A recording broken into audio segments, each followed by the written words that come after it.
Offense 102.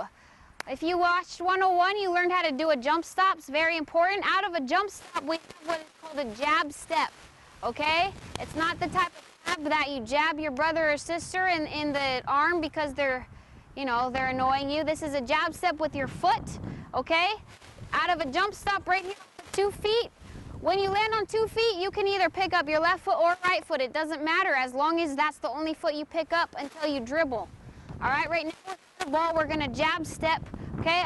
Imagine that there's a big old bug on the ground. You're gonna squash it, and then you're gonna step back, okay? You can start like this, 1 step. Eventually, I'm gonna want you to lean in a little bit more, okay? Get your whole body lean and back. You gotta step, lean, and then push right back. There's the right, it's called a right foot jab. If you're mirroring me, then your right foot would be with my left foot, right here. Jab and back, okay? First off, you want to start in this position after your jump stop, jab left and come back, then you can jab right and come back. So right foot jab and a left foot jab.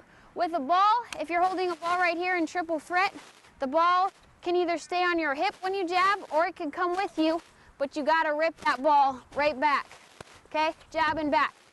Right foot jab. Right foot jab, okay? Left foot jab. And it always needs to be forward. We don't jab back.